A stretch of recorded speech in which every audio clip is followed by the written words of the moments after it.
manusia yang ada di bumi ini tidak menghargai Rasulullah, ada malaikat Ahlus Sama yang mau menghargai Rasulullah.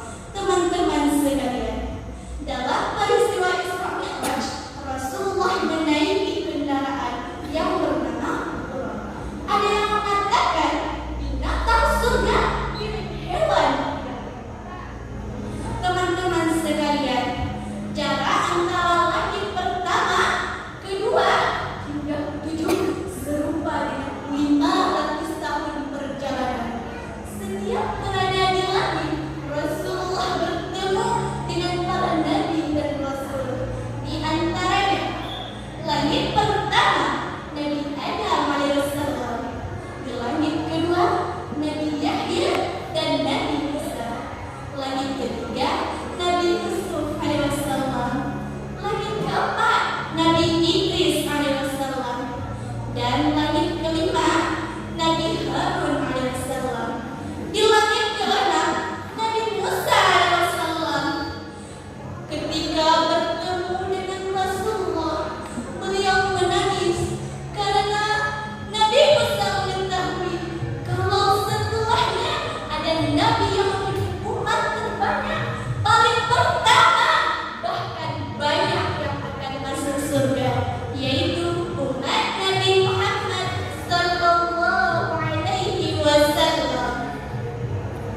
Di langit ketujuh, Nabi Ibrahim alaihissalam yang sedang bersandar di Baitul Maqmur yang bentuknya seperti bangunan Ka'bah. Rasulullah pun dipersilakan naik oleh malaikat Jibril dan ditemani oleh malaikat Jibril, karena di sana yang mampu melewatinya hanyalah baginda Rasulullah sallallahu alaihi wasallam. Teman-teman sekalian, sesampai di Sidratul Muntaha, Rasulullah mengucapkan salam kepada Allah berupa tahiyat sebagai ucapan salam kepada Allah Subhanahu wa taala. Rasulullah berkata, "At-tahiyatul mubarakatus salawatun thayyibatun lillah."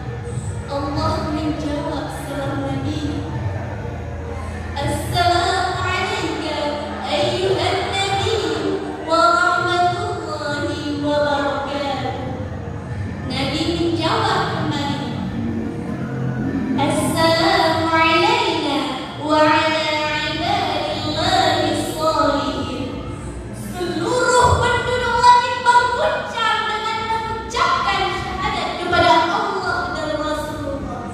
Asyhadu an la ilaha illallah wa asyhadu anna Muhammadar Rasulullah.